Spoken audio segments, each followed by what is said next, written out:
Coming up next, we recap every game in Week 6. The Ravens are unstoppable. The Bucs have thrown up a 50-burger, and Jerry Jones has the birthday from hell. Up next, the flagship show. Stay right here. The Heed the Call podcast doesn't actually wait all day for Sunday night. No, there's plenty of stuff to do. Plenty of games to watch. That's what this whole show's about. Welcome to the flagship program, Heed the Call, with Dan Hanzus and Marc Sessler. Week 6 Sunday in the books. And now, yes, we will dig into it. And, Mark, precious Sunday night football for the corporate gods who need their little tummies padded. Yes, we're going to get to that too. Well, they're very entitled. Let's start there. They've actually come out with a statement suggesting that everyone in our country is just sitting around, like, what am I, lying on a haystack all day, right, waiting for Sunday Night Football? It's like Johnny we're getting our Appleseed asses kicked. There's like 14 games happening at the same time. So don't hit me with that nonsense when it's already happening while we're doing our show. It's already happening. Everything that we need to happen is happening. We're in control. No, it's going to be a good show. Sessler's fired out of a cannon. Conor Orr, I know you're going to bring it. You've been filing pieces for SI.com. You've been studying. You're ready for this. You're wearing your Irish soccer jersey. You're pumped. Let's go. Let's do this, guys. Come on. Was it last Sunday's show where I saw a YouTube comment? You were wearing an orange soccer kit, and one of the commenters said, Conor looks like Nails, who's like one of the more forgotten heel wrestlers of the early 90s, and I couldn't disagree. But today you look like a fine lad from the Emerald Isle. Not only Nails, and I got that I looked like I was wearing a correctional facility jumpsuit, but someone actually not only got what jersey it was, but what World Cup it was from. I ordered it from like some weird Taiwanese website in college. And yes, for those, to tie it all together, Nails was an escaped convict. That was his shtick. And for whatever reason, and this always blows the mind of my buddy Bob, I still remember what his prison jumpsuit number was, 902714. I don't know why it's there, that knowledge. Why do you know that? There's so much more important things that I forget on a daily basis, but I know that Nails' correctional number was 902714. All right, let's, without further ado, get into the action, because we had a full slate, 4 teams on bye, but still much to talk about, and the game where we must start, because we got to start, the showdown between the high-flying, fast-rising Washington Commanders and their neighbors, the mighty Ravens. Let's get to it. Week 6 start now.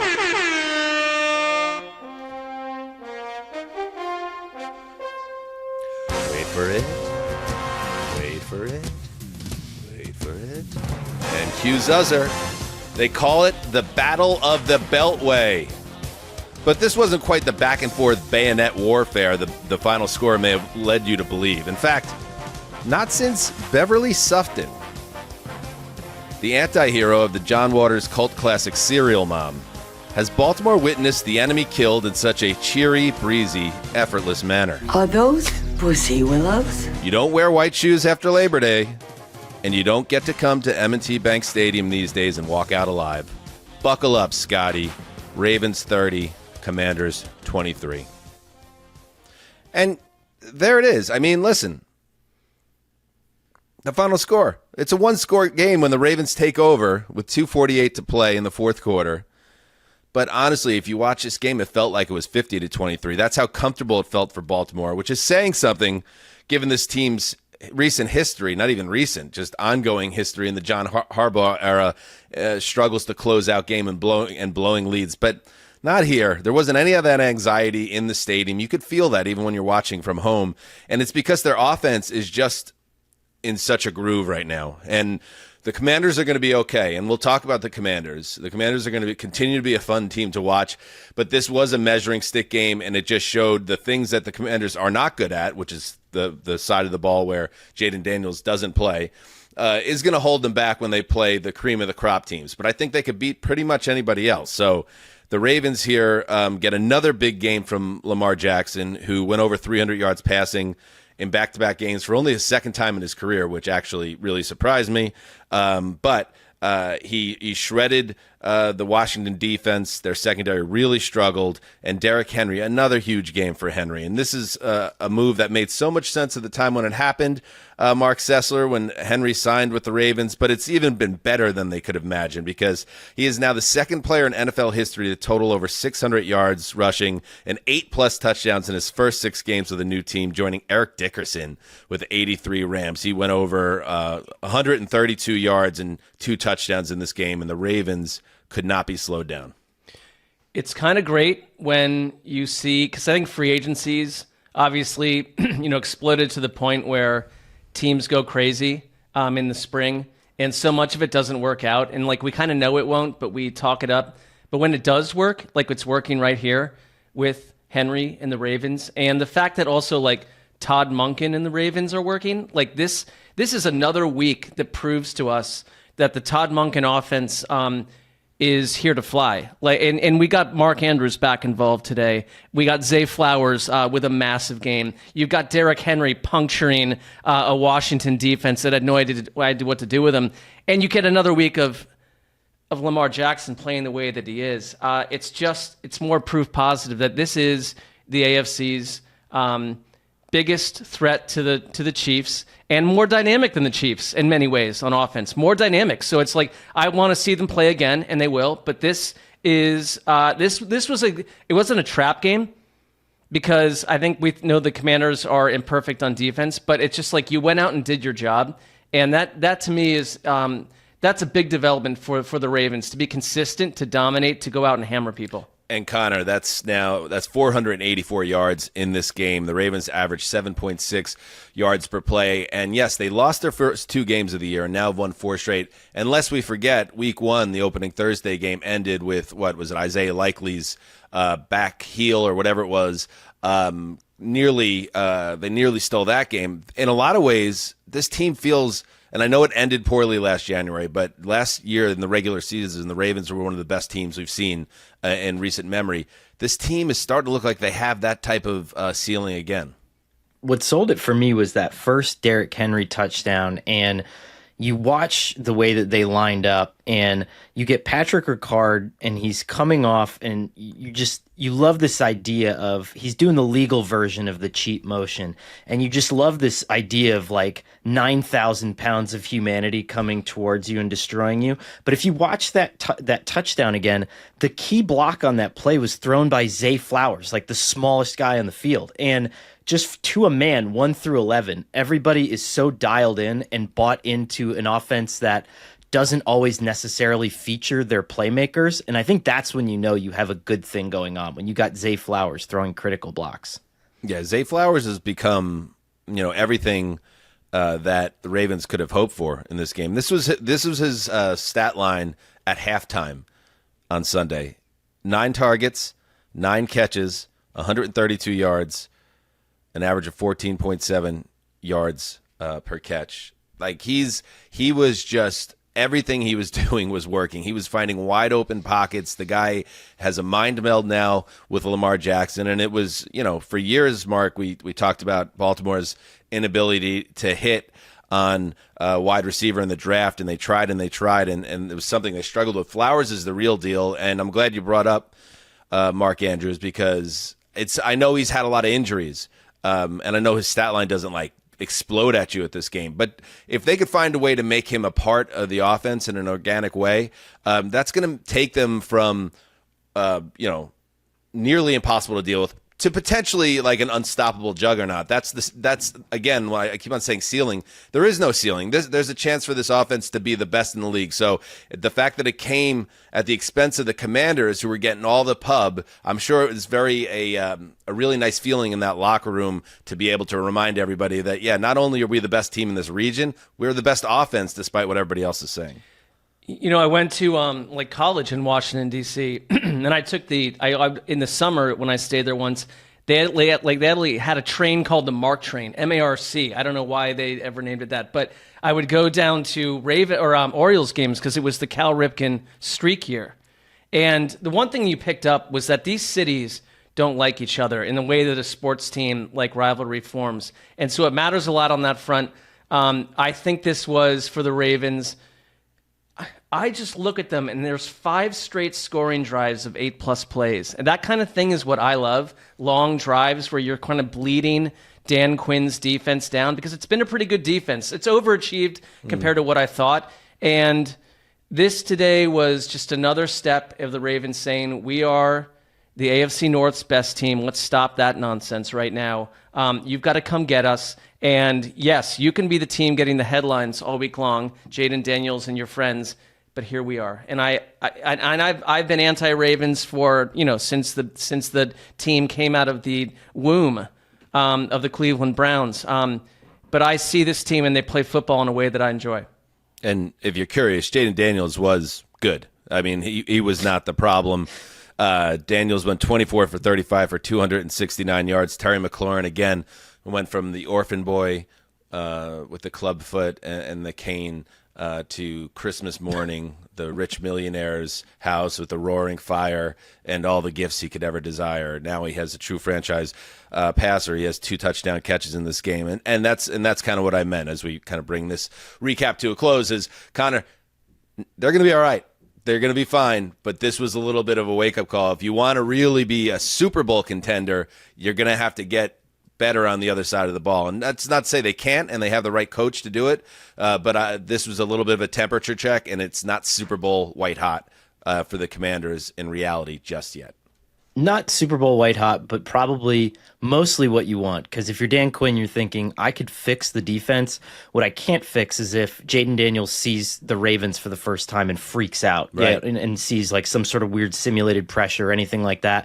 And it's the ones that I did see and really kind of go through and kind of count the rushers on the blitzes and stuff like that, it really looked like he was comfortable. Maybe a little less comfortable than normal, but not to the point where you would be concerned about it. Mm-hmm. All right, so we move on. The Ravens say, hey, well, maybe we're not undefeated, but we have a case as the best team in football. The Jaguars went into the season thinking they could be one of the big boys in the AFC. That's not how it's turned out. Let's head to jolly old London. Sessdog. God save the king. That's what the new lyrics say. The previous queen, she's been flushed out. Now it's a king. We've got Charles, Philip, Arthur, George now. Been around forever. We've got Camilla Parker Bowles instead of Diana Spencer. Not ideal.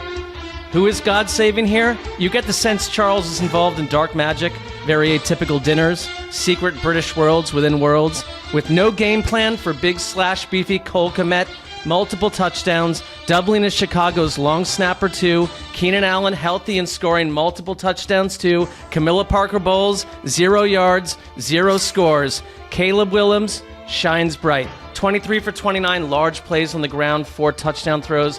For the first time since 2013, Chicago has scored at least 35 points in back-to-back games. The offense penetrates. The Eberflus defense comes into view. The Bears are evolving before our eyes. As for the Jaguars, a lot of quit, said Jacksonville's Andre Sisco. Chicago 35, Jaguars 16.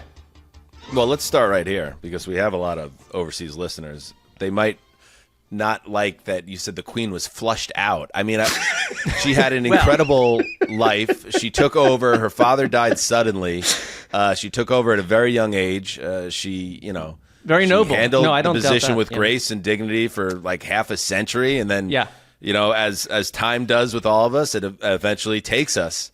So I wouldn't call flushed out feels strong, Sessdog. I wrote that at around 7:12 in the morning. Like, it's like when you're telling us that you also want a game in London, and I love that. I'm very happy for you, and I'm excited it's happening for everyone. But that means it's happening at a time on the West Coast when Mark would still be asleep or be doing other things. Oh, so you're taking it out on the poor old queen. Yes. No, okay.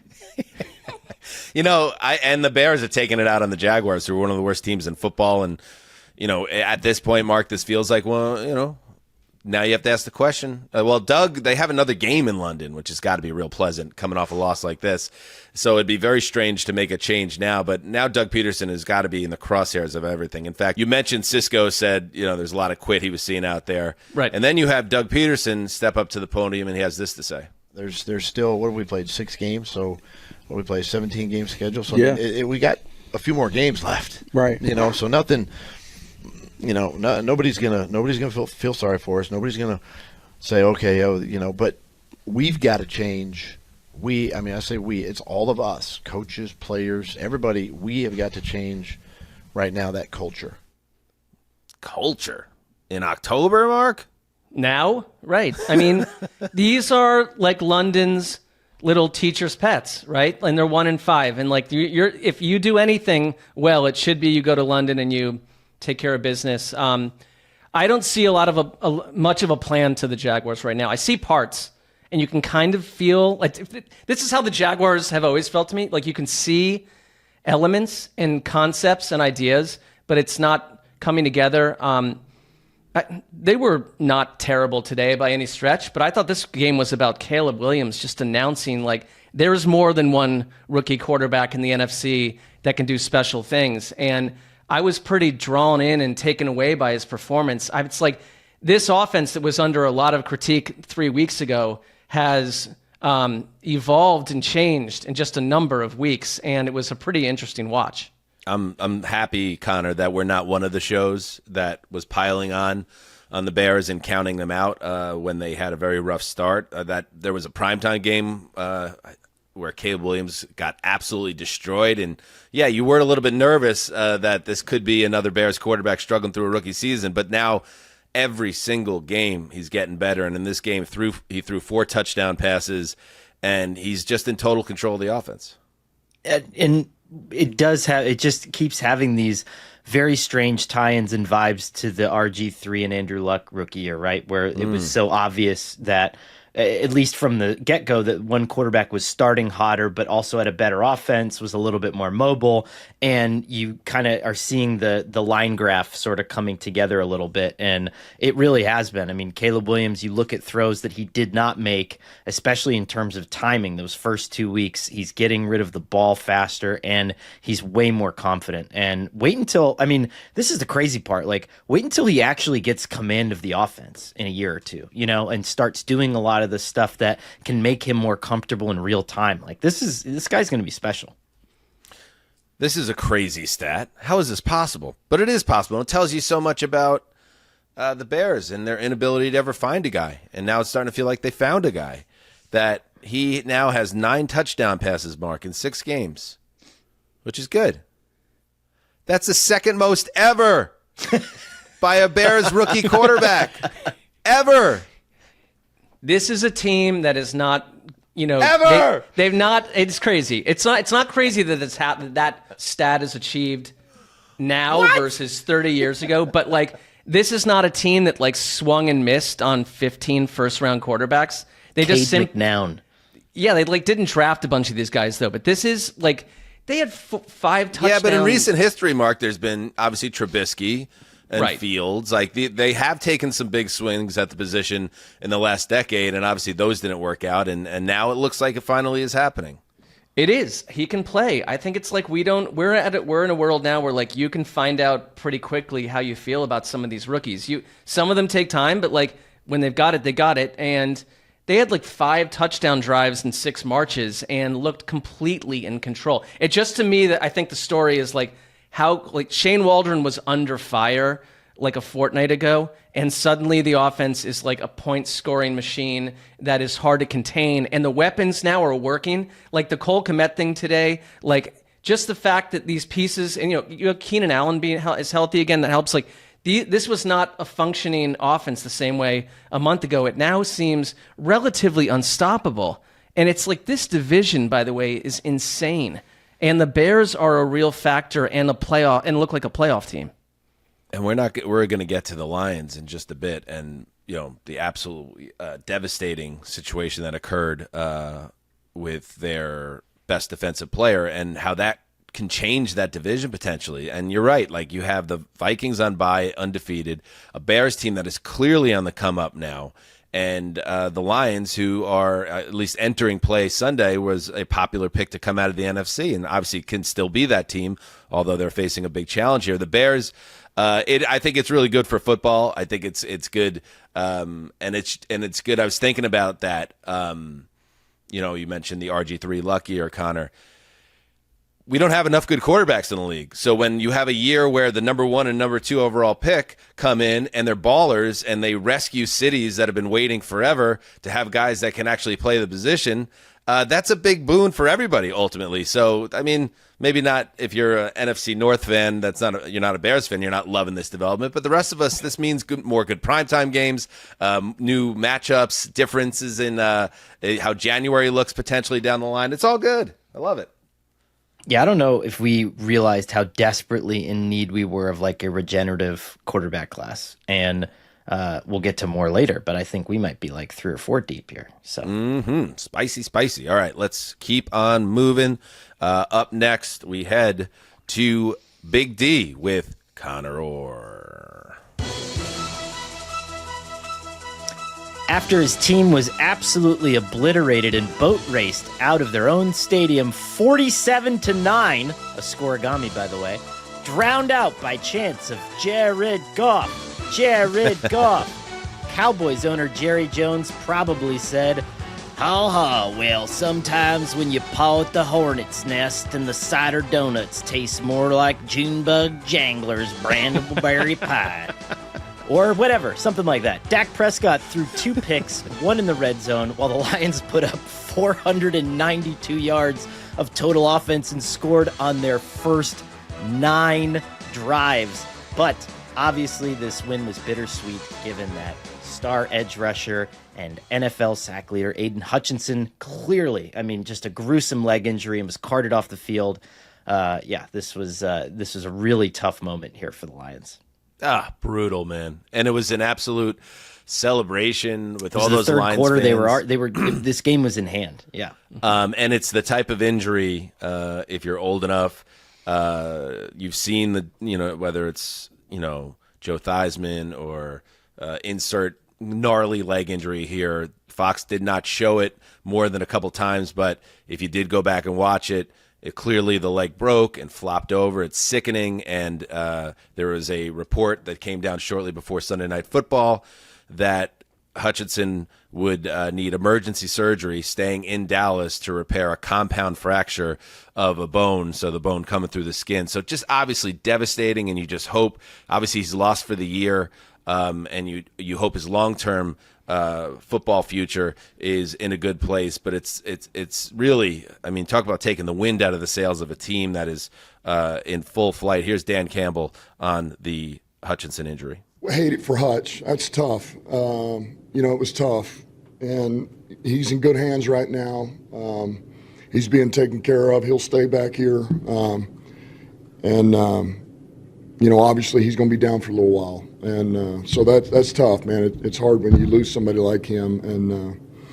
But we'll know a lot more after this, and obviously wish him the best.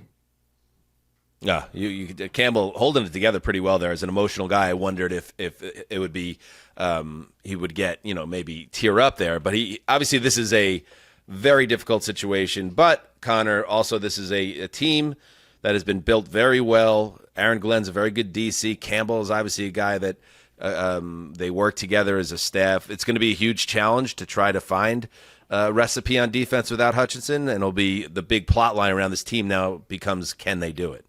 Yeah, I'm glad you brought up Aaron Glenn. So a lot of the conversation around him is, could he evolve that defense? And, just talking to a couple of other coaches who have game planned against him, there is a sense that he really did take a leap schematically this offseason. And now that he has some guys that they kind of experimented with all preseason in the secondary, they are finding a rhythm. And I do wonder now, as we approach the trade deadline, there's some guys that you might be able to pluck off. You're not going to get an Aiden Hutchinson type guy, but can you get another body as an edge rusher? There certainly are some guys that you would think are available that can at least. What do you think of Hassan Reddick, Detroit Lions? that comes to mind. Yes. He might fit. By the way, happy birthday to Jerry Jones.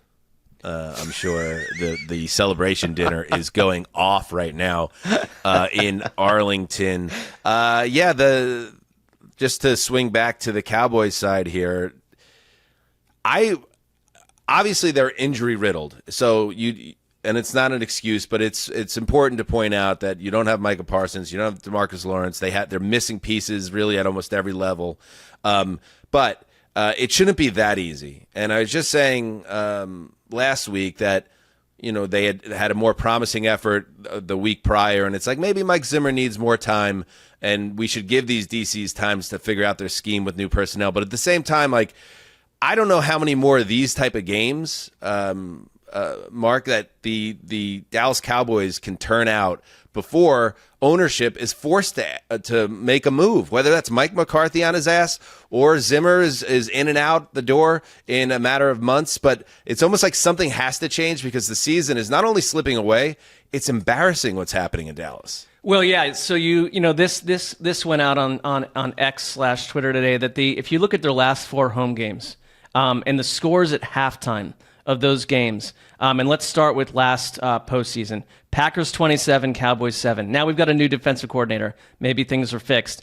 Saints 35, Cowboys 16. Halftime, Ravens 21, Cowboys 6. Today, Lions 27, Cowboys 6. So, everyone on Monday morning wants to jump on Dak Prescott, and I get that. Like, he's had a lot of red zone turnovers. It's not been perfect. Him and CeeDee Lamb aren't like connecting the way they want. But like, look at the deficits you're dealing with, and like, how do you work out of that stuff? And like, they are an incomplete team that now has piled on a bunch of injuries. Because of the Dallas Cowboys, we act like they're probably 4 wins better than they are. They have had good regular seasons, but this is not a very good football team right now. They're just not. And it's like, and I don't think it's I don't know, firing Mike Zimmer or firing Mike McCarthy. Like, you can do that, and sure, but like, they're under pressure. But it's like, I don't know how that's going to solve what I see as just a team that really isn't as good as some of these other schematically innovative, evolving squads that are changing, and the Cowboys are staying the same. Jerry Jones needs to come out and actually show us that he does still care. I mean, because again, like, this is his birthday and we're all imagining like, oh, here comes the fire and brimstone. But do you really think it's like, hey, Jerry Jones, we have like a 90-year-old barrel of scotch back there, and like, we're going to go ski in the Swiss Alps. Like, do you not want to come because you're sad because the Cowboys lost? No, that guy doesn't care, And I don't agree with that. I don't. Everything I know, like, following the sport as long as I follow, like, he deeply care. I think he cares. It does make me smile. I think it's a complete act, and I think it's been an act for a long time, and if he actually cared, he would pay to sustain a middle class of the roster. But instead, he kind of does what Disney World does, right? You have these main characters that you pay to come see, and you let the rest of it rot while we're all trapped in Epcot Center with $9 hot beers full of fruit flies, Right. I don't know if that's actually the case, but, No, I mean, or he's just not, Epcot Center. Or maybe he just has some, like, fatal flaws in like the organizational model for building a championship team. Not that it even matters, like, whether he cares or not. I mean, you look at, like, if their last 3 seasons before this, 12-5, 12-5, 12-5. It's not like the team has been bad, but this team looks bad right now. And that is, I just wonder, he turned 82 today, and it's like, does Jera? My thing is not whether or not Jerry actually cares or not. I wonder at this state of his life if he's like there enough in terms of understanding like how bad things are, or is he live in this ivory tower of Jera world at this point where there's not even like that much getting through, and people are afraid to have hard conversations with him. Like, I wonder what the world is in Dallas and how that could lead to a total off the rails type season. So there's 2 things that happened today that I think, regardless of how distant he is from this earth, he would have seen. The one is an absolutely beautiful trick play. So it was, so the game was 10-3 at one point. The Cowboys were actually winning this at one point. They were up 10-3 in the second quarter, and they tossed the ball to David Montgomery, who then flipped the ball to St. Brown, who then flipped the ball back to Jared Goff, who then bombed it to Laporta for a touchdown. And then later on in the game, they did a hook and ladder to Penei Sewell, and it was called the Thick Six. Yeah. But it was called back because Sewell was an illegal man downfield. But it was almost the most embarrassing touchdown to have ever scored on you. The Lions were like seriously just fucking around for a quarter and a half of this game and just having the time of their lives. And that's the other part of it that I've really noticed this season is, and like CeeDee Lamb, like, he's on my fantasy team. He's on a lot of people's fantasy teams. Like last year, like he was eating.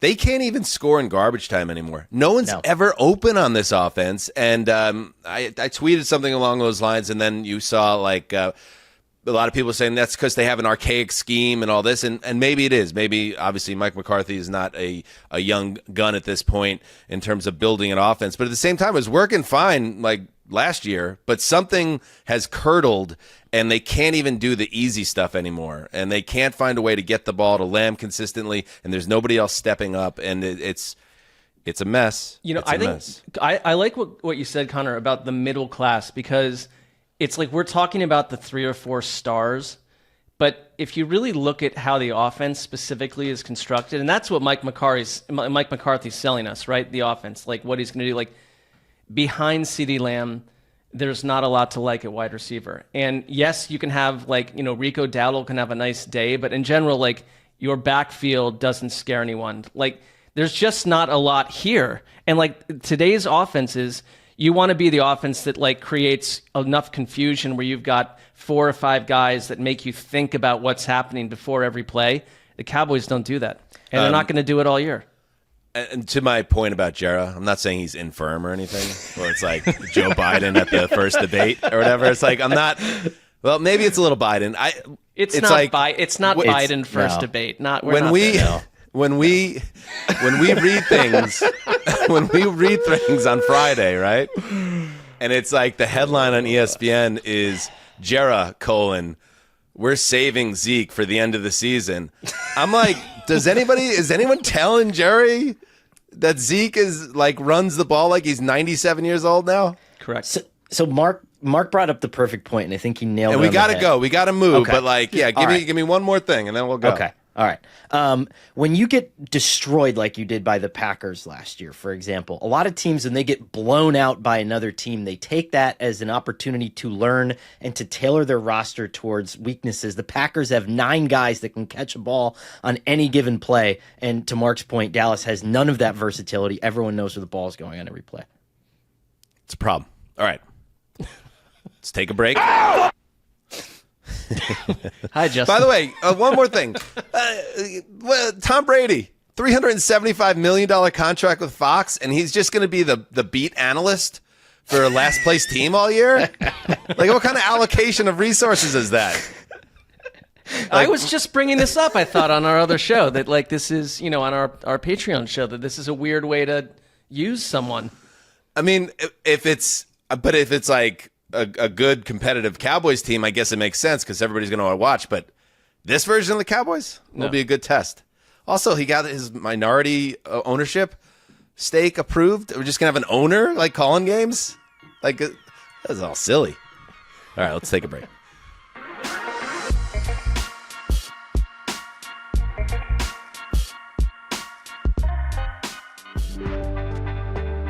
This episode of Heed the Call with Dan Hanzus and Marc Sessler is brought to you by BetterHelp. Is there something you want to learn but you can't find the time to get started? If you're struggling to find that sense of curiosity and motivation, therapy can help. Therapy can empower you to be the best version of yourself. It can help you learn positive coping skills, how to set boundaries, and help find that motivation you've been lacking. So if you're thinking of starting therapy, give BetterHelp a try. Entirely online, it's designed to be convenient, flexible, and suited to your schedule. You don't even have to leave the comfort of your home. To get started, simply fill out a short questionnaire and you'll be matched with a licensed therapist. Plus, you can switch therapists at any time for no additional charge. Rediscover your curiosity with BetterHelp. Visit BetterHelp.com/HTC today to get 10% off your first month. That's BetterHelp, HELP.com/HTC. They say breakfast is the most important meal of the day, but who has time to cook breakfast? What decade is this? After getting the kids ready for school, taking out the pets, and preparing for work, the last thing I want to do in the mornings is cook, please. But what if a delicious, nutritious meal could be ready in seconds? Support for Heed the Call is brought to you by Huel, the world's #1 complete nutrition brand. With over 400 million meals sold worldwide, Huel is trusted by millions of people looking to fuel their days with convenient, complete nutrition. Try it for yourself with our exclusive offer for you, 15% off with the code HTC at HUEL.com. Fuel your best with Huel today. Hammer that, Huel. Hammer it hard, Mark. I know you've started to do it, and I see a difference. No, it's made an incredible impact to me, and so yes, you've got to hammer it. Absolutely. That's 15% off with the code HTC at Huel.com. Unlock a healthier, easier way to eat with Huel. Nutritionally complete meals in minutes so you can focus on what really matters. Hammer in that Huel. October is here, or as we call it on Underdog, Boostober. Because every single day, Underdog is dropping a different boost or promo all month long. Check your app on a daily basis because, trust me, you do not want to miss out on these specials. Just download the Underdog app, sign up with the code HTC, that's us, and Underdog will give you a free pick to use on your first cash pick'em entry, plus up to $1,000 in bonus cash when you deposit, for our U.S. audience only. Laughter is an international language, and the clown is the prince of laughter. But where does the gaiety disappear to when the festival is over? The circus ended. The carnival closed for the night. What happens to the droll man in the ridiculous costume? Usually his only function is to make us laugh. It is certainly not to disturb the essential curtain of reality. The only thing on Sunday hotter than the fully clothed AT&T suburban couple making sexual comments about the titanium exterior of the new iPhone 15 was Green Bay's offense. That's sexy. In a 34-13 win, Jordan Love threw for 4 touchdowns. 9 different Packers receivers had catches, and a very athletic-looking Green Bay defense shut down the Cardinals, holding them to just 89 rushing yards. The big news here, Marvin Harrison Jr. was removed and entered concussion protocol. He hit a Packers defender in the thigh and got up and stumbled and was pulled off the field. You know who else is going to stumble? Marc Sessler trying to walk through the streets of Hollywood with this clown mask on, after his monologue on the Thursday show that those who doubted the Cardinals and got behind the Packers on Sunday were, people in paint with red noses. But now it's Mark who must do this entirety of the segment, as per our deal, in a clown mask. What's up, Sessdog? Well, it feels great. I don't know if you can hear me behind the mask here. I kind of like the idea of dressing up to do a show like this because I do feel like a clown. Like everything I said became complete dust.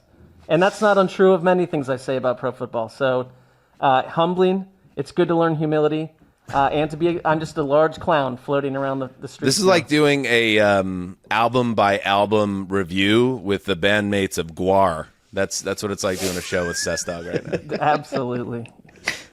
Nice. Where'd you get that, by the way? Up the street, and there's a costume shop up the street. And there was literally 600 masks in there. And Right. You would think that 20% of them would be clown masks.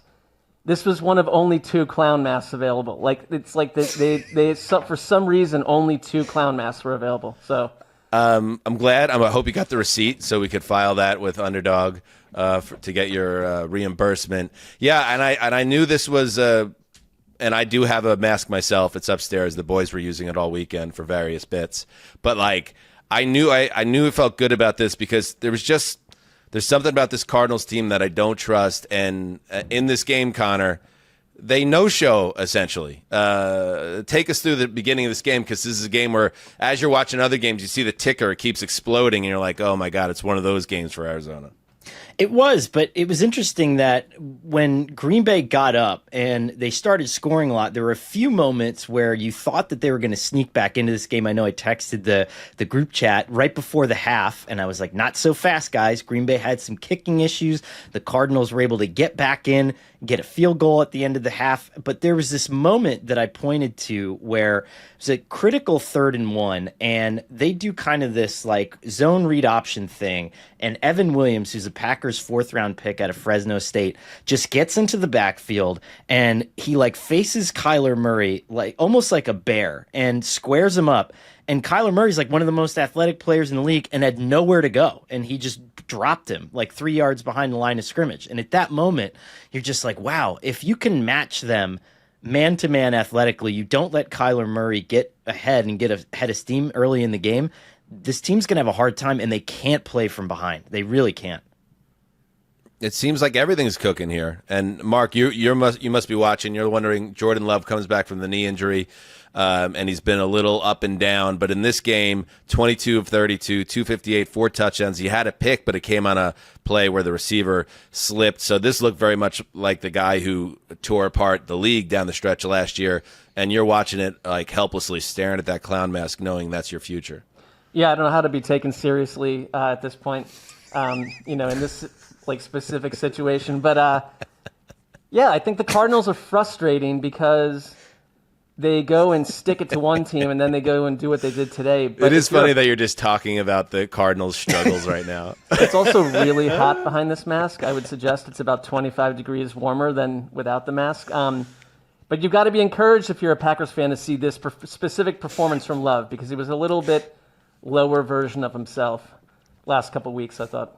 How about the Romeo Doubs saga, Connor? Like, you're as a team, you're in a good spot when a guy could just go AWOL on the team, return. He takes his punishment and then returns to the lineup, just catches a couple touchdown passes. It seems like when this offense is right, it's a little bit easy.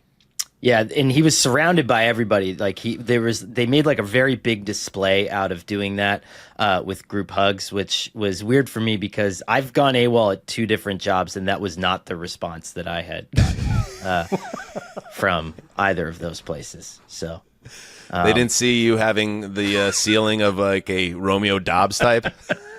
It was like, please get back to work, or you will be removed from your health insurance. So.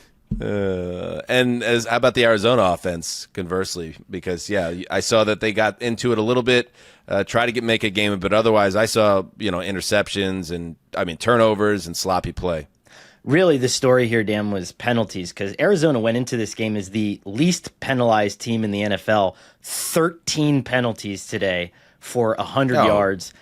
Anytime they got going, it was absolutely gutting. And for an offense that really thrives on tempo and rhythm, they could not get into the groove here. Also, oddly, I didn't want to bring this up because I like grass surfaces and I don't like knocking grass surfaces, but people were sliding all over the place in this game. It was like an ice skating rink out there. And the first game all year that I've seen coaches wear snow hats. So I love that. Like I love when that happens. Yeah. Mark, you still breathing? I am. 13 penalties. That's what clowns would do. So that all adds up. You can barely hear Mark. So yeah, I know, bro. Tough one out there. All right, should we let Mark take the mask off now so we can move on? Please. Let's see if his face is all flush and shit. Oof.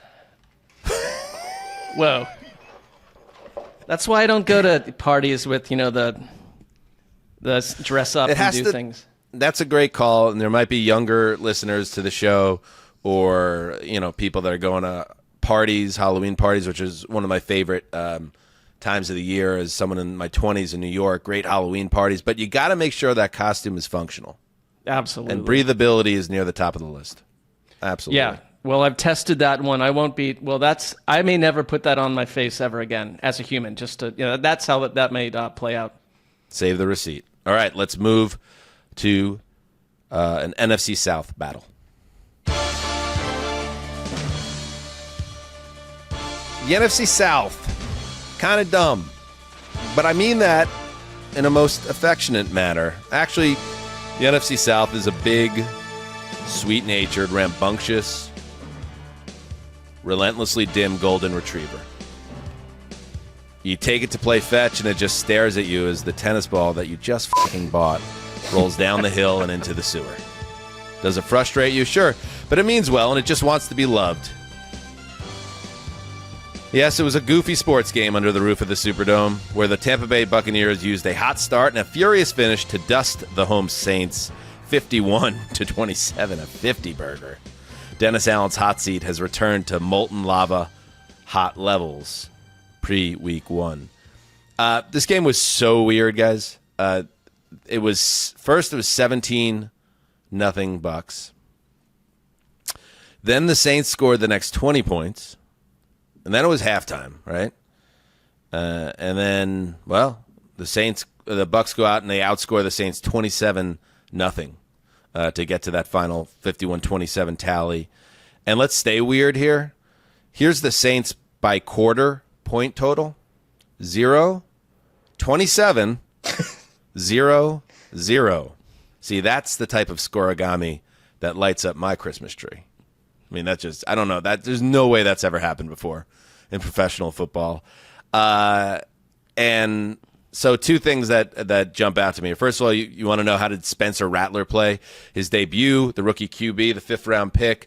There was some good, almost all of it in the first half, where he made some throws, and especially considering the circumstances that they fell behind early, that Chris Olave goes out of the game on the second possession, I believe, when he suffers a concussion on a fumble that's run back the other way for a touchdown. He really did settle in, Rattler. He threw the first touchdown pass of his career. He went 11 of 17 for $140 and a touch in the first half.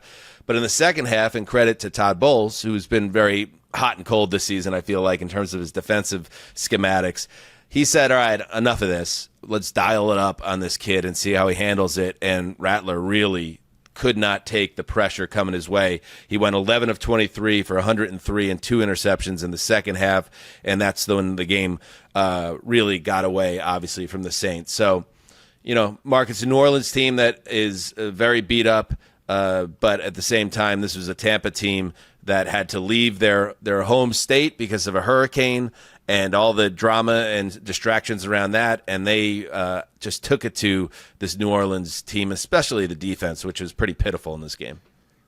Well, yeah, I mean the defense, and we're weeks removed from saying, like, is offense gone or have defenses adjusted? The Saints gave up 594 yards. That is wild. That's wild. I find that fascinating, and like that is partly the Bucs. It's partly the Saints team. That, you're missing Pete Werner, you're missing Derek Carr, you're missing Taysom Hill, you're down to your third center. They really are banged up. It's not like that's making excuses, because everyone is at this point, but they're missing key pieces about who they want to be. On the flip side, because we didn't really talk about like what happens to a team when you've got to kind of mobilize and change lives. Like, they brought 350 people with them away from Tampa, like, so that the players weren't without their families. Like, they didn't just leave. I was wondering how that was going to play. 350 people and like 30 plus pets. Like, the only thing I think is that either that goes haywire and you go completely off script and you get your ass kicked, or like you become like a power center and you're like, we're going to do this together as a team. And that really is all like that some of this stuff boils down to. And they went and laid it on the Saints so hardcore. Like, it's not for me. I'm not trying to be so pro Baker Mayfield, but I'm looking at this Bucs team, and compared to last year, I'm started to wonder, like, last year they were just sort of a semi-vaguely, once in a while, spicy team that made the wild card. Like, are they a fringe, like, NFC championship team that could go in the right matchup, get much farther than we realize, and we're just not seeing them that way because they're stuck in this wonky division where no one's taken seriously? Like, they are like consistently beating people down. I'm not there yet. I think they're maybe a little better. And Conor, I want to hear your take, because you were shaking your head in agreement. But I mean, this is a Baker threw 3 interceptions in the second quarter alone, so you still have that variance with him that you have to keep an eye on. And that here's the thing: like, this game was a hard game to make sense of in some levels, because I thought the Saints, and yes, they're beat up and all that, but the effort level was not there. 2 plays in particular that really jumped out to me. The second Chris Godwin touchdown is a play where Baker kind of looks, I think Godwin's probably maybe his third read, and it's just a dump into the flat to get 3 or 4 yards. And he just runs through about 3 arm tackles, bounces off a guy, and credit to Godwin. He's a great player, obviously, but he turns a check down pass that should have been a 4-yard gain into a 55-yard touchdown. The Saints' effort level, not there on the tackling. I think the next drive, Bucky Irvin, I mean, come on. Bucky Irvin takes the ball, and he goes from one sideline to the other, and I counted 5 missed tackles by the Saints, and it just was such an ugly performance by their defense that I don't want to take away from the Bucs, but this is like the positive things that come with playing this division, and it's a bunch of trash, and they're the best of it. Could you make the argument, though, and this is kind of the case that I've been trying to make on the Bucs. We talk about the Cowboys and the complete lack of a middle class. I think this team has one of the best middle classes in the NFL in terms of the return you're getting from second, third, fourth, fifth round picks. Bucky Irving is one, Kalijah Cansey, all these other guys that are just making these incredible hard-nosed plays, tackles for loss, effort gang tackles. And do you think that over the course of a game that they are kind of almost to the point where their physicality bullies you into almost giving up or tapping out? Like I saw that against Philadelphia a couple weeks ago too. And really outside of Denver, they haven't laid down in a game yet this season. Yeah. I mean, you're right. You guys are right that there's something to this team, but I guess I'm not there in terms of are they a serious contender in the NFC, but they got juice. They got juice. Here's Dennis Allen, by the way. Our tackling was atrocious. When you don't tackle, you give up explosive plays, and it just kind of snowballed on us. That's another guy to keep an eye on. He's used up all that goodwill from the first 2 weeks, and they feel like they're right back in a pretty dark place, and I don't know what Derek Carr's near future is, but they got a lot to improve on, and they got to do it soon. All right, let's move on. Up next, we head to the city of brotherly love with the Cess Dog. No mask. There's an old dime store novel called The Anatomically Gifted Land Pirate. It's about a cowboy man who goes from burg to burg solving civic mysteries. He uses muscle and brains, and the ladies adore him for his kindness and might. Don't you wait for anyone to pen a malt shop brag about this year's Cleveland Browns. While semi-competent today, the Browns hung around with an Eagles team we're all vaguely suspicious of. This is also true. The career of Myles Garrett is floating away.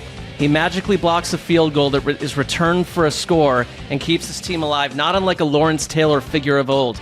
But this franchise wrestles with meaninglessness.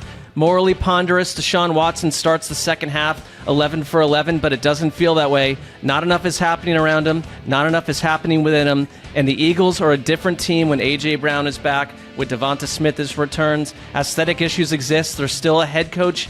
Their head coach is still jawing with fans like a sixth-grade kid who won a Y-ball game and decides to taunt like detached Connecticut parents in V-neck sweaters. I don't know what Sirianni's doing here, but somehow it works. Eagles 20, Browns 16. Cleveland feels lost as ever before. And, yeah, I mean, it works for the Eagles when you're playing this version of the Browns, who are now 1-5.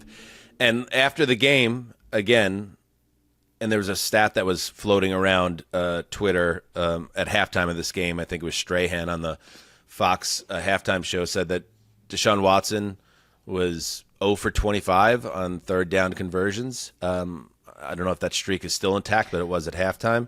They finally broke it on like a screen pass, They which finally is really did, but funny. yeah. Wow, It's great. Insane. So obviously the Browns are lost, and the quarterback play is the worst in the league, and you got to make a change. But week after week, this is what we get from the head coach, Kevin Stefanski. Will you stick with Deshaun Watson after this game? Yes. And I'm so sick of hearing this. Like at a certain point, we all feel so sorry for Kevin narrative. I'm done with that, and it's like you can't. How is there not a revolution in that locker room at this point, unless the team is checked out totally? Stefanski needs to save not just the season, but like I'm losing respect for the guy to continue to send this quarterback out on the field and then after the game look the other direction and say, yeah, we're sticking with this guy. Where I'm no Jameis Winston fan, Mark, but I know that he gives this team a better chance the way it is set up right now. Stefanski, like, getting the pass because he's not the one who traded for Deshaun Watson. Like, no, to me, he's part of this stew as well, and either make a move or be part of the failure. He's completely part of it because, we can argue he doesn't have the power to do it, but you're still agreeing to sleep on a $900 pillow every night to do this job. Like, if you truly were someone, if you were like, I am going to take on me versus the world and stand up for what I believe in, and if you don't believe in this situation, then you could have moved off this a while ago. We already have proof that you can coach other quarterbacks. And so why wouldn't you mentally in your mind want to explore the idea of Jameis Winston or explore the chance of anyone else, because this is not working, and it's not working. It's not just the play. It's not working on so many levels that why do we sit down on Sundays and watch these sports? Why do we watch athletes? Why do we do what we do? And this doesn't check any of those boxes. And Kevin Stefanski is not, to me, has never struck me as someone who is sort of an evil prone type individual. It's the opposite. He's got daughters. Like, he cares about his locker room. He's praised players for the right reasons in the past and elevated them. So I'm with you. I'm mystified. I'm annoyed, but I'm almost like, we talk about this now 3 times a week. It's like, I don't know what else. We are all left in a place of powerlessness because they're not willing to do what's right. My only theory at this point, and I was bouncing this off people this week, right, is could it be a point where you can't, you have to make sure that you don't miss, right? Like, if you play Jameis, like, he's got to light it up and he's got to score in the first drive, and it's got to be such a no-doubter that Watson is just buried on the bench then forever. Because if Winston looks any worse, then you're in an absolute hell spiral, because you have Watson on the bench and there's that discontent, and maybe that's when he starts. Yeah, but how is talking. that worse than what's going on right now? Like, how is it worse? It's just living with this week to week just seems to be a non-working setup for the entire organization. That's what surprises me. And the fact that Stefanski shuts it down immediately, like in these press conferences, and maybe that's because no discourse. Yeah, maybe that's because, and I understand the media can be ferocious, and especially on this story, once he opens the door, it's a feeding frenzy. So he's probably just going to shut it down immediately. So maybe I'll even give him the benefit of the doubt. Maybe he's saying that now, and maybe there's hard conversations being had at the facility. But part of me thinks the dysfunction is so deep-rooted that we're just going to see this guy out here the next week and the week after that and the week after that, regardless of his output, which is nil. I don't know. But that's not even their only problem, right? Like, Mark, this is a team, the Browns, that have struggled kind of all the way around and on both sides of the ball this year, and they're one of the biggest disappointments in the league. Well, they are. I mean, so they're not, and I think we all get it, that like there was no assuming or no assumption or presumption that the defense from last year, which really, if you look at the splits down the stretch last year, like, they were pretty ghastly on the road, number one, as a defense. They were great at home and had a really intense stretch where they maximized under Jim Schwartz at home. They aren't that defense on any level. I will say, in terms of, like, have we lost the locker room? I think this defense, I think you've got a separated locker room, but I see a defense that has incredible pride, and they play with pride, and they still care, and Myles Garrett still cares. But you were just overdone today because, like, the Eagles they're no perfect creation, but they are a different team when you have your 2 wide receivers back, because I think it lowers some of the turnover-worthy plays for Jalen Hurts. Like, A.J. Brown is a big difference maker. And the problem for Cleveland is when you are not doing anything with offense, when you are not staying on the field, that at some point the bow breaks. And the bow just breaks on this defense every week. And I don't really blame them. It's just it's not functional. Like, half of your roster is functioning. Former Browns offensive tackle Mitchell Schwartz had a good tweet that is getting passed around a lot. It was a quote retweet. Stefanski asked if the Browns will stick with Deshaun Watson. Yes. Schwartz writes, "It's incredibly shitty to do this to the rest of the team. Joel Bitonio is out there every week playing through who knows what and has to wreck his body when they have no chance of being good because of the QB. Myles Garrett is playing in pain every week. Feel for everyone else there." So, I mean, how is it not chaos behind the scenes there? I mean, it's got to be. Man. Is there anything else on that game before we move on? Non-Browns related? I mean, we could talk for an hour and a half about it if we'd like, but I think we've covered some of the major problems. Anything on the Eagles? I said anything non-Browns related. The Eagles, to me, played a much worse team. I don't have a lot of trust in the Eagles. I also would say, and I know this is a little more like talky than football-y, but like, what is Sirianni doing when he's I love it, screaming with fans? Like, I mean, that's fine, but like, this guy is a bit of a. Let's pull that up. He's a ham actor. He's a stage actor. He shaved his head before the game. So good. Chirping at the fans after squeaking out a win against the Browns is certainly something. Part of me loves it, but it's like, what are we doing here? I wrote about this. He is such a doofus. And I went back. If you just Google Nick Sirianni yelling at people or on Twitter, there's like 120 examples. Like, did you know that during the Super Bowl against the Chiefs, they got a first down overturned, and he's like gesturing like first down, yeah. And Jalen Hurts took his hand and put it down at his side. Like, I don't understand how Philadelphia doesn't love this man unconditionally. Well, they did I love until him. they stopped winning, Yes, and, but and you it's been a gotta- little up and down, yeah. Ugh, I love him. All right, let's take a break, and then we will continue on. You may have heard by now that Heed the Call with Dan Hanzus and Marc Sessler is on Underdog, so why not start playing on Underdog today? There are NFL and college football discounts dropping every week, so don't miss out. Download and play on the Underdog app, sign up with the code HTC, and receive up to $1,000 in bonus cash. Make the most of this NFL season by playing along on Underdog for our U.S. audience only.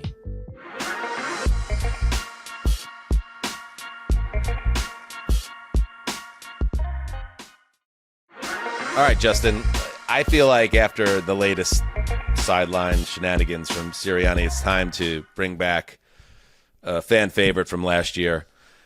Nick Sirianni is the guy who, let's play along, folks. Nick Sirianni is the guy who reminisces fondly about his experience at Woodstock 99. Nick Sirianni is the guy who doesn't get why women have a problem when he takes their picture at the gym. It's a compliment. Nick Sirianni is the guy who scans every check closely to see if the cute waitress wrote down her number. Nick Sirianni is the guy who says, I like Hooters for the wings. Winks, then punches you in the arm way too hard. Nick Sirianni is the guy who daydreams about going to a UFC match with Pat McAfee. Nick Sirianni is the guy doing pull-ups on the swing set when he takes the kids to the park. Nick Sirianni is the guy that sends that gif of Shaq laughing when his fantasy opponent's QB gets carted off the field.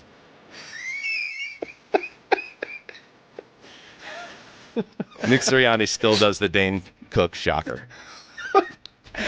I tried not to laugh at like half of those, and I made me laugh harder. That's another edition of Nick Sirianni is the guy who. I mean, what a goon. All right, moving on. What do we got next? Let's head to Foxborough, where another first-round pick quarterback was making his big debut. Con Man. In Dr. Becky's seminal book on child rearing called Good Inside, the doctor concludes her tome by saying, now you have your job description. Keep your child safe, emotionally and physically, using boundaries, validation, and empathy. The Patriots read this and said, F*** it. Let's start our bouncing baby boy against the goddamn Houston Texans. The Patriots lost 41-21, but May fared surprisingly well. 20 of 33, 243 yards, 3 touchdowns, 2 picks. Best performance by a Patriots quarterback all year. Houston, meanwhile, tight and efficient. 3 touchdowns for C.J. Stroud and 108 rushing yards for Joe Mixon, who's back, baby. Mixon's back. And, we'll start with the positive for the losing team, that we did worry about the May situation and what he was stepping into, but I think he already has more touchdowns now than Jake Brisket. And what did you see from him overall in his debut? I thought he had total command of that offense, and he had the touchdown was the long touchdown to Kayshon Boutte was the longest touchdown by air yards by a Patriots quarterback since 2022, which is phenomenal. I mean, he threw a dime. It was like 58 yards in the air. Whenever he got man coverage, he attacked it. Whenever there was pressure, he checked it down, and he ran quite a bit, but not in like a frantic way, like it was just taking what the defense gave him. I thought, all in all, just a very measured game by him, and I was wildly impressed. This was the 6th different offensive lineup that the Patriots have had all year. They lost another 3 guys. They had the center in the game that they signed on like Wednesday. No Ramondre Stevenson. And he still played a really good game. So I think all arrows are up. And credit to Gerard Mayo. I mean, this was a game where he could have gotten slaughtered and you could have really stalled his development. But it seems like he earned everybody's respect, earned everybody's trust, and was actually kind of the perfect time to put him in. I mean, that is a very cheery look on it. But at the same time, from a more global Patriots side, like, what's going on with this team giving up 41 points? Gerard Mayo is supposed to be the defensive guy, and I feel like they haven't made a lot of progress on that side of the ball. There were, the Texans just ran through this team. Like Joe Mixon and Dameon Pierce. Remember Dameon Pierce? Yeah. They both averaged over 7 yards a carry. They both had 50-plus yard carries in this game, and they were just completely torn apart. And, it was one of those games where I felt like there were a couple moments where you thought, oh, maybe the Patriots could actually just get back in here, and then the Texans would just absolutely slaughter them on the next drive offensively. It's so interesting to see how different they are with Mixon back, because you have to hark back to week 1 and how balanced they are. And you're running for 192 yards. Stroud only threw for 192 himself. It's like, I love that, because you don't have any Nico Collins right now. And so my question was like, and not so much against the Patriots, but just in general, like, I think I watched them last week sort of melt away a little bit on offense when Collins went out. And so I was concerned. It was like, is that sort of the Stroud secret sauce in terms of just he's got this connection with them? This is encouraging. It did come against New England, but like I really think that if you can run the ball this way, like, you're built to last deep into the terrible weather and the darkness of later autumn into winter. Yeah, they're a different team with Joe Mixon on the field, and we saw it again. This is a good stat per next gen. Mixon had 55 rushing yards over expectation, which is the most by a Texans running back this season. So, when you suffer the ankle injury, I think it was a high ankle sprain or maybe close to it, you worry how that lingers, and will you have that explosiveness? Having that type of data point tells you that Mixon looked like Mixon, and they could use him with Collins out. Absolutely. I mean, almost to the point where if you're Houston and, at the Combine, you heard all these whispers about them being so desperately in on Saquon Barkley, same idea, right? That you wonder that as we're kind of railroading into this trade deadline, do you think that they try to layer some depth here? Because it's not just about power running, or else Dameon Pierce would have been satisfactory there. It's that check down option. It's what he adds in pass protection. Could they try to add another back of that caliber? Because once you remove him from the equation, they're not nearly the same offense that they were. All right, let's move on. The Patriots, by the way, they look like they are on the inside track for the number 1 overall pick. They don't need a quarterback, but maybe the Titans do. I don't know. Justin? I don't know, Jim. Is this Will Levis going to make it? I don't know. Take it. What do you get when you combine a struggling young quarterback with a head coach and play caller who doesn't trust his passing game? You get 3.5 yards per attempt from Will Levis and a weekly meme. The Colts decided to sit Anthony Richardson for one more game, and it paid off as the ageless wonder, a.k.a. Joe Flacco, continued his league-leading active streak of 8 straight games with 2 or more passing touchdowns en route to a Colts come-from-behind win in Nashville, 20-17. All right, so let's dig into this one a little bit. Yeah, the Richardson thing came down on Sunday morning. I think it felt like he was going to be back. It's the right move because you have a very capable backup in Flacco, but he wasn't pristine in this game either, was he, Justin? He wasn't. I think that he made the timely plays. The first half, both offenses really struggled to put anything together. The Titans touchdown came. The Colts opened the game with a beautiful long touchdown drive that was like, they followed the 15-play script or whatever, and they got in the end zone. And then their offense really just stalled out from there. The Titans got their points in the first half off of an overthrow from Flacco that he basically threw right to Titan safety Amani Hooker. Not a good play by Flacco there. But then in the second half, They just converted on plays when they needed to convert. They converted a 4th and 1 to Josh Downs, although that drive ended in a 4th and goal field goal anyway. And he actually had Alec Pierce open down the field a couple of times late in the game, and he just airmailed him and missed him, and that would have sealed the deal a little bit more easily, I guess, for the Colts. But the Titans, it was weird. The Titans were in control of this game. They were leading 17-13 with the ball at the start of the fourth quarter, and they quickly proceeded to go 3 and out. They totaled 39 yards of offense in the fourth quarter, including 2 3 and outs, 1 interception, and a game-ending lateral play that ended with Will Levis getting absolutely pummeled as he tried to get back on the ball to lateral it again. The Colts really couldn't run the ball at all on the Titans' front. But it didn't matter because the Flacco-Josh Downs connection was clutch on like third downs and in the red zone, but really the Flacco-Michael Pittman Jr. connection. Pittman Jr. was not super active in this game. He came into the game, like earlier in the week, there was talk of him going on an IR with the back injury. And I guess this morning he got like a painkiller injection and they said, he was like, I'm good to go. So he decided to play. Yeah, I'm sure that's great for his long-term health. Yeah, we'll see how he feels about that when he's 45. I said that to some friends today. Michael Pittman made the go-ahead touchdown grab over L'Jarius Sneed. It was really good coverage, and he just went higher than the cornerback, and Sneed had his arm like in there between Pittman's arms, and he just held onto the ball and made the catch. And then on a third down play that essentially sealed it. I mean, the Titans ended up getting the ball back with 20 seconds, but this play that they got a first down on allowed them to run the clock all the way down to, I guess it was 12 seconds left when the Titans had their last gasp, because Pittman made another contested grab over L'Jarius Sneed to get that first down and allow the Colts to run off most of the clock. So let's give some credit to Rigoberto Sanchez, the punter of the Colts, who coffin corners it to basically end the game. And that was not his only super deep pin punt. Like he did that a couple times. Here, I'm going to read the punter stat line. How about that? We've got get fucking crazy. 5 punts, 271 yards, 54.2 average, 1 touchback, 3 inside the 20, a long of 60. Was the 60-yarder the one that clinched it? Doesn't matter. If it wasn't, it was 53 or something. Anyway, great job by Sanchez. And I'll also say this, Justin, because we had a conversation last week where your head coach said, there's no way we're not moving forward with Will Levis. But what you're saying checks out.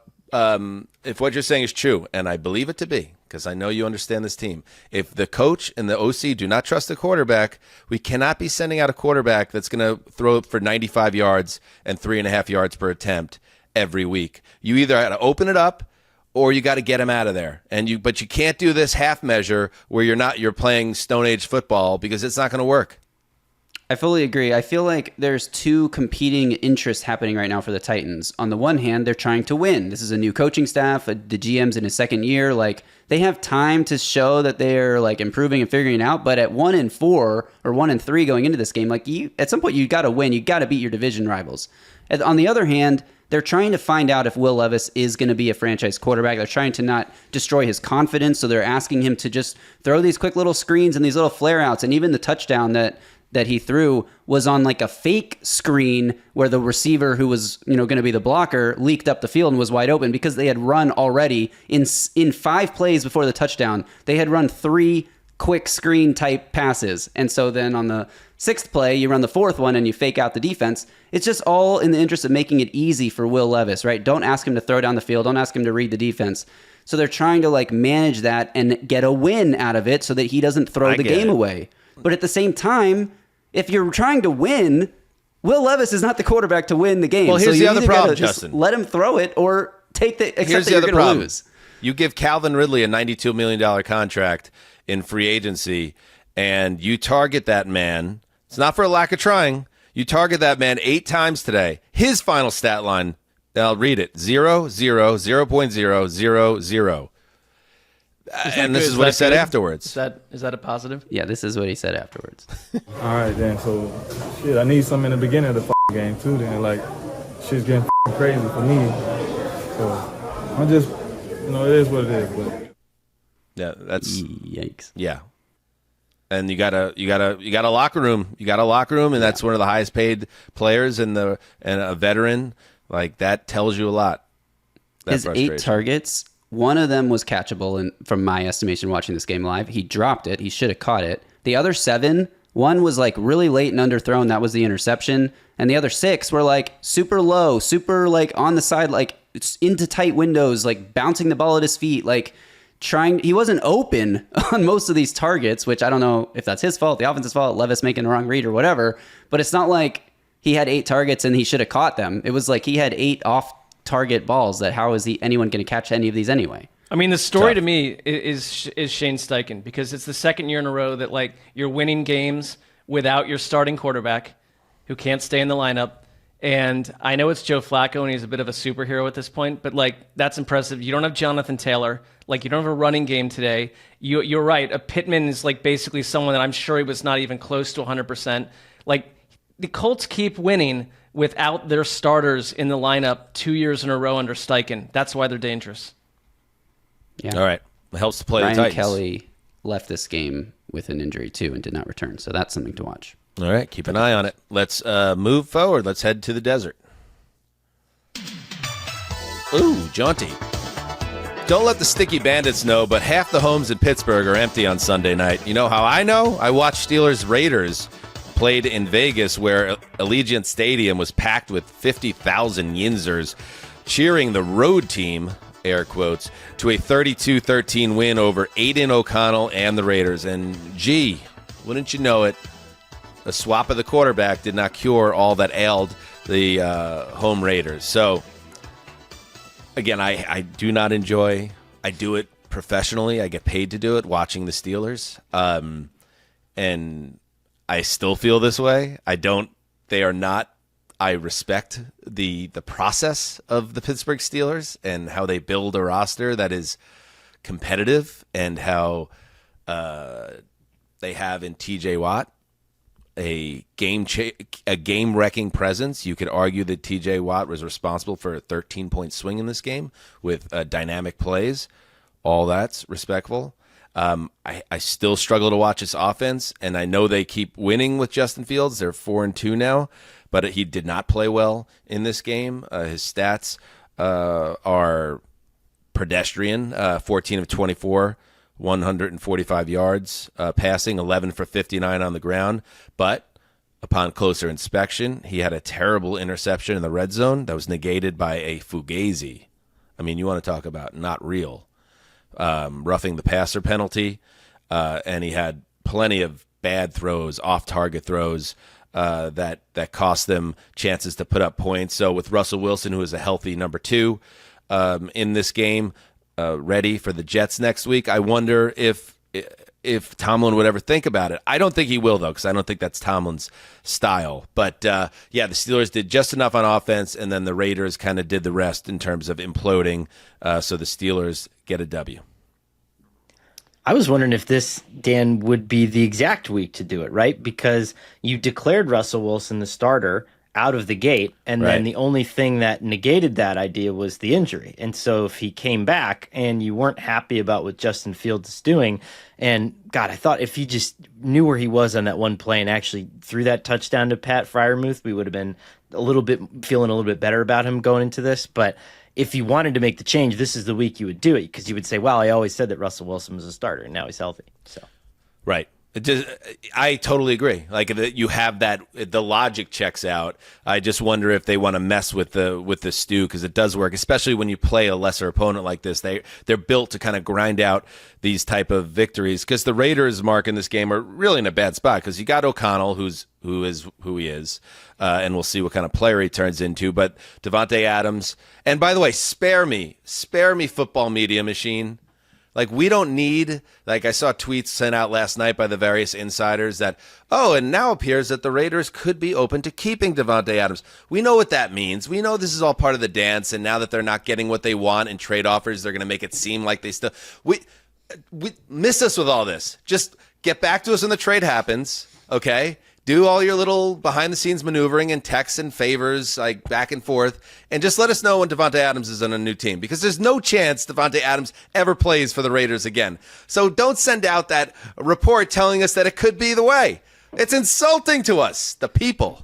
We the people, Sessdog. Yeah, well, there has to be some slight annoyance on your part because the Jets were the main target there. No, it has literally nothing to do with the Jets, because I think what ails the Jets is way beyond a 31-year-old wide receiver joining the fray in October.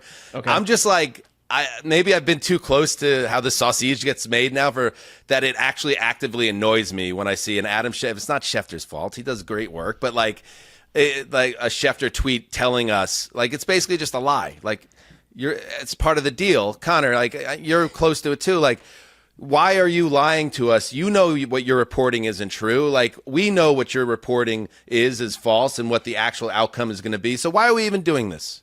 I do wonder who it's all for, and I think that's what it is. Because, like, let's say you're Joe Douglas do you think that Joe Douglas is watching NFL Game Day Morning and then they're like, the Raiders might keep him now, and he's like, oh shit, what do I do? Like, no, he's had an ongoing, he's had an ongoing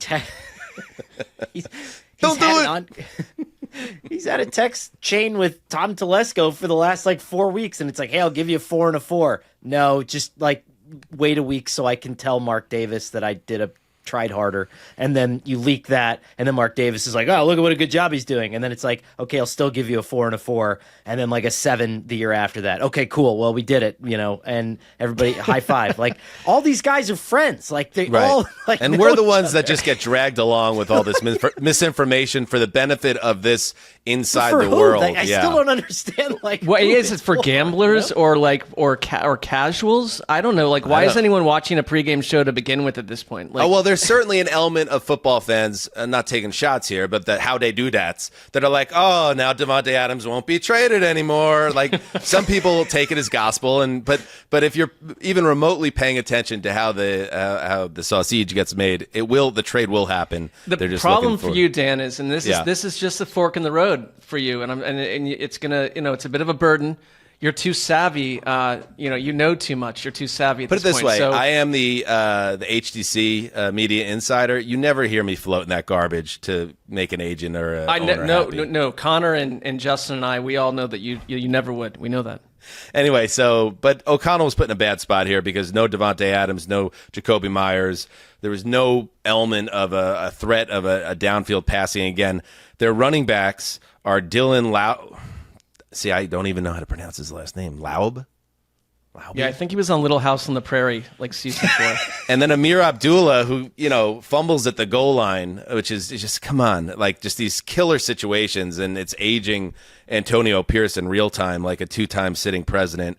Anyway, tough stuff for the Raiders, and the Steelers roll forward, and now we'll wonder who the quarterback will be moving forward. Let's move forward ourselves, but not before this break. Do we have the Charles Davis thing before we go? All right. Charles Davis, so it's at Vegas. They come back from a break, and it's the Sphere, the big concert venue. And then, Eagles, the classic rock act, sold-out show. They're doing a residency there now. And this was a nice little nug from our bud, Charles Davis. I was one of about 5 brothers at the concert. You would have gotten a kick out of it. I am the security guy. He kind of looked at me, and the other brother's like, really? You're here for this? And by the way, Iron Eagle, as a lot of guys are, totally uncomfortable. He's like, ha, ha, ha. Oh, Charles, you and your stories. You and your race stories. Ha, ha, ha, ha, ha. I love Charles Davis. We are big fans of CD. Yes, we are. I would go to an Eagles concert with CD. I went to that Eagles concert. Oh, right. Gravedigger was at that concert. Also, Gravedigger also suffered a compound fracture, I learned earlier today. Yes, but not your leg, you said. It was a different part of your body was compound fractured. When I was 13 years old, I was riding my bike and I flew over the handlebars, and both of these bones sort of snapped in half, and this one came out. I still have a scar. Yeah, it's pretty bad. Does the arm feel totally weaker? normal now? Oh, good. But I broke my left elbow at one point in my life too, and I cannot touch my fist to my shoulder now. Like this. See, it's easy on this side. I cannot.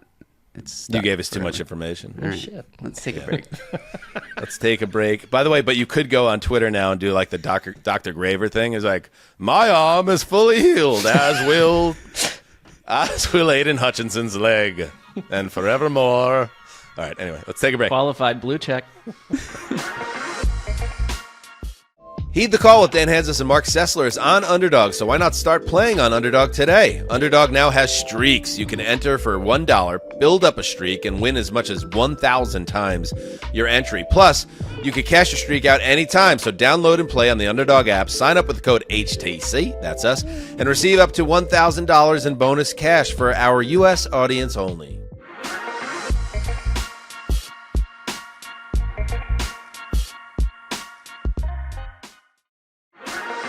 All right, we are back. Dog, take us to the Mile High Club. Oh, I love this song. Our cities are filled with covert spaces and secret late-night clubs where Americans do things they will never admit. Broncos Chargers offered something different, overt power.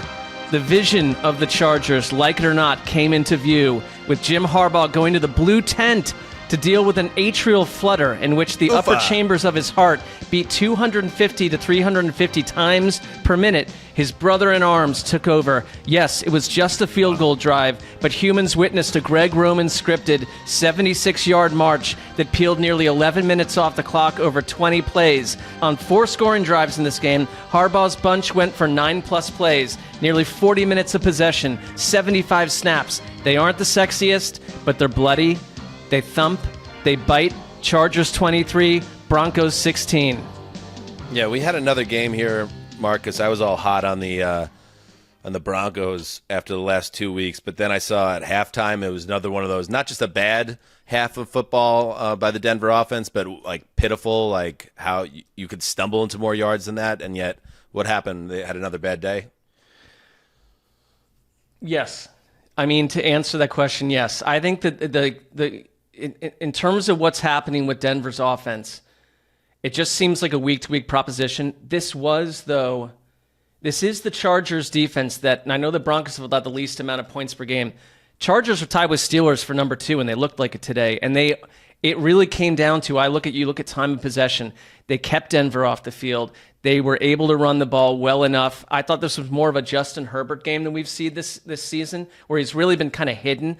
He made a couple of big throws, and they stayed on the field, and there were these long marches where I think with Knicks, it's I think he needs to get into a flow a little bit, and he just couldn't do it today. And that offense to me is you don't know what you're going to get each week, and the Chargers just matched up well against them. And and I get it. I think I'm a little more into the concept of what the Chargers are trying to do than some people, because it's not fun to watch. It isn't. But that said, when it works, it's just basically Big Ten football, basically. We're going to go beat you up. We're going to run the ball 38 times today. We're going to control the ball for almost 40 minutes, and you're not going to get a chance to do what you plan to do on offense. Well, you know what I like? 34 passing attempts for Justin Herbert, which you said a lot of running attempts and a lot of passing attempts. They had the ball the whole game, basically. But I guess what I want to see, Mark, is don't make Justin Herbert some game manager where he's throwing for 175 yards and a touchdown every game. I hope, for the sake of the entertainment value of pro football, that Herbert isn't hidden in this offense to the point where he's just blending in with the furniture. It's totally fair, because it's wait a minute, this is a really good quarterback who you've got Harbaugh, who is a quarterback whisperer type, with a quarterback that should be doing more. I think part of it is the parts around them. I thought Ladd McConkey, every week he made plays. He did a nice job today. They've got this other player today, Kamani Vidal, who's 5'8" and 215 pounds. I'm 5'8", and if I were 215 pounds, it's not because it's low. It's not going to look good on me. Not the way it would on him. But you got there. I was like, how's he going to land this plane? No, he looked like a piece, and so I think they just need more pieces. I mean, they cut their. That's sexy. In 2024, they cut half their targets off the roster. So it's not Herbert's offense from a year ago. I see what they're trying to do, but they're not fun to watch for many people. Okay. Connor, anything on this one? I'll say that Patrick Surtain went out with a concussion, which sucks because he's been playing out of his mind. Yeah. So obviously that is something to keep an eye on for Denver. And yeah, I guess they came close to getting shut out. They got a couple of scores there at the end. But Cortland Sutton made maybe the catch of the year too. That. So they're it's going to happen in little pieces. Yeah. Let's before we get to Sunday Night Football, we have one more game to hit. So we throw it back to Justin Graver. Take us to Charlotte, the place we all want to be right now. Oh, do it, Connor. Hit us one. Cape Bow Day. The second NFC South duel of the day saw Kirk Cousins lead a ground and pound attack that wore down the Panthers defense and beat them into submission by the end of the game. Andy Dalton kept the Panthers close in the first half, but Carolina was undone by a string of self-inflicted errors that have haunted this team all season. In this game, 3 false starts, 1 bad snap, a bad drop, blown blocks, and a play where Andy Dalton tried to hand the ball off, to no one and had just had to dive forward to avoid a loss. Plus 2 Dalton fourth quarter interceptions. This game was close, though, until the Falcons put together a 9-play, 84-yard drive, including 7 run plays covering 70 of those 84 yards, and scored to go up by 15 points with just 5:38 remaining. Atlanta left Charlotte with a 38-20 victory. Connor, like, the keep pounding guy, like, it's gotten to the point now when you do the keep pounding that I wonder if, like, socially, societally, I'm even like allowed to laugh at a guy like that. You know what I mean? Okay, yeah. So I can see that. I think I need to kind of liven him up a little bit. I would never want to mess with your process. I'm just saying at that point, it was the first time where I was kind of like, do I need to maybe ask more questions about the background of this potential human? I don't know if you guys remember the night that it really got out of control, like after the Broncos Panthers Super Bowl, and you guys taped the podcast at like a studio, and so my instructions for the night were to secure any and all alcohol, and so I went into this place that was open at like 1:45 in the morning. I bought 2 bottles of Patron and like 5 of these like carafes of like this bizarre lager, and we just sat there in the hotel lobby drinking. By the time that Wes and I had like 9 drinks, like keep pounding became like, keep pounding. I haven't, because I quite like Patron, silver tequila, and I remember it going down so easy that night. And those post Super Bowl shows were always great, especially when Wes was around. And yes, that's a good memory. So so maybe it's just a very drunk man. I feel better about it now. It became. I think it just the more we did it like that, the funnier it sounded. But I do agree that there's a range, and you have to hit it within there, or else you start having to ask uncomfortable questions. That's get in a little bit of trouble. Yeah. All right, on the game. Yes, there was a moment in this game where somebody, I think it was maybe like a ex-player or a guest, I wasn't paying close enough attention, but somebody was beating the keep pounding drum. Sorry. And because it was between plays, and then they were teasing the mascot for like getting his hands too close. They're like, "Watch out! Don't get hit by the drum beat." And the guy who was doing the swinging dented like a big dent in the drum. It was pretty ridiculous. Keep pounding. So this how was the game? This wasn't a pretty win for Atlanta, despite the 18-point final margin of victory, because at times the passing game just looked really difficult. Like, some of these conversions, they were leaning on defensive penalties by Carolina. There was a wild play where a pass over the middle got tipped into the air, and it easily could have been intercepted, and Ray McLeod just like swoops in out of nowhere to catch it and pick up the first down.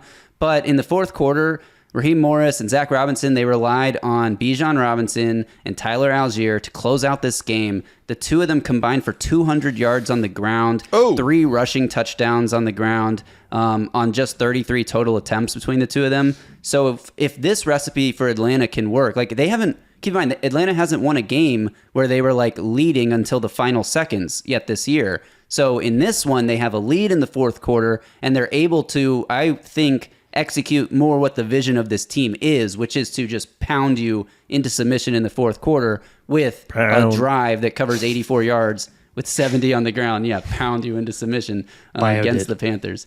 But so not having to rely on Kirk Cousins to put together a miracle end of game drive to go get the win. Here's that stat. Atlanta led by more than 8 points for the first time all season, and closing out a team and taking care of business is good, and establishing a running game, like you're saying, is something they hadn't done all year. In fact, they entered action with the 5th fewest rushing yards in the league, and they more than doubled their yards per game in this game. So these are positive things.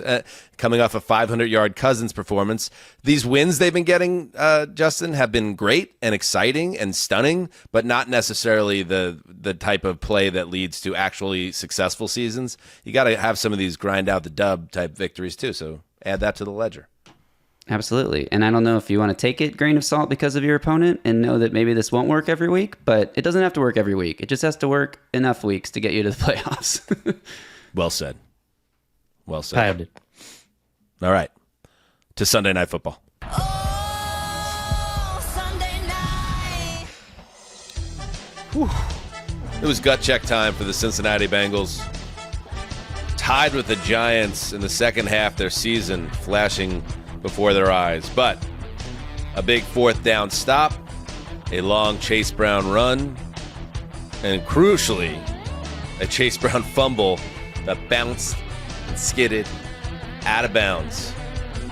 And if the Bengals do find a way to get their season back on track, remember that play. Final score, Cincinnati 17, New York, the G-Men 7 from the Meadowlands.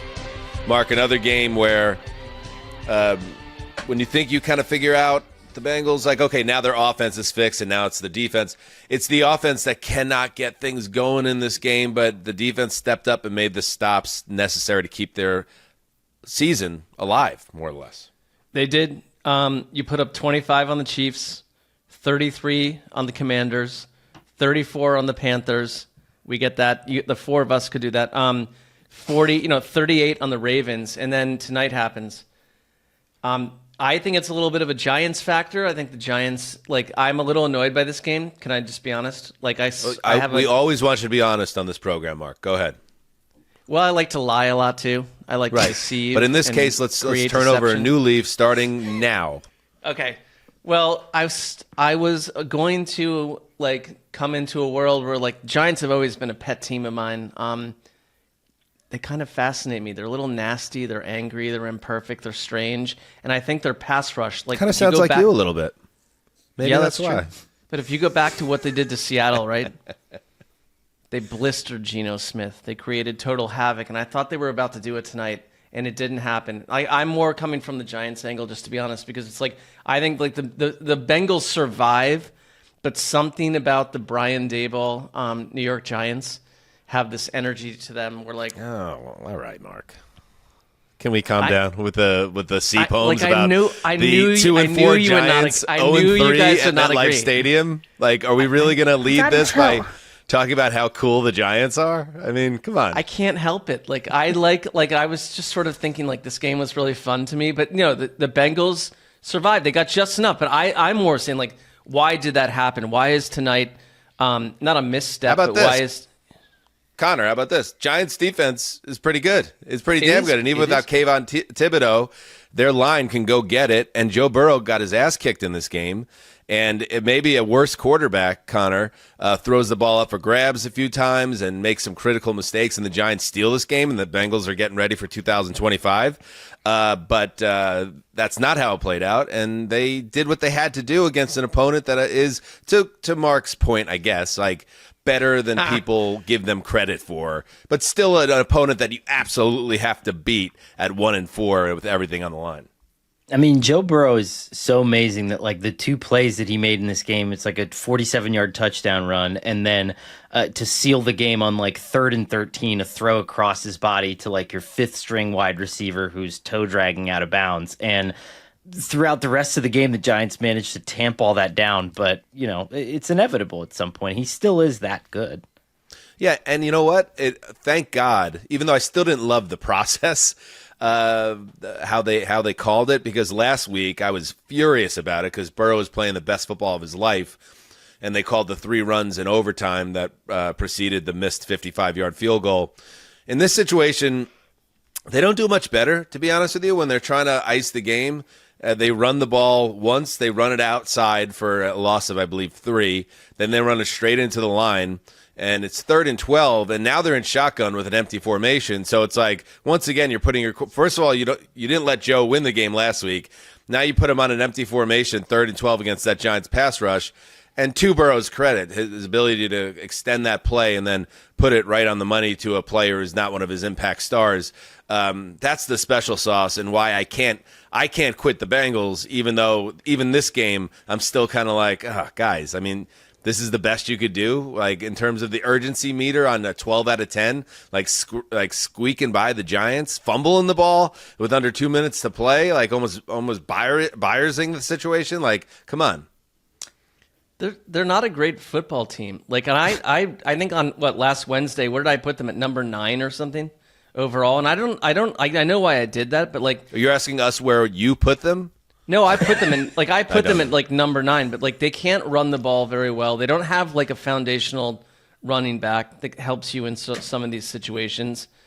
And I think their defense is a disaster. Tonight it wasn't, but it's like they've got major gaping holes and so.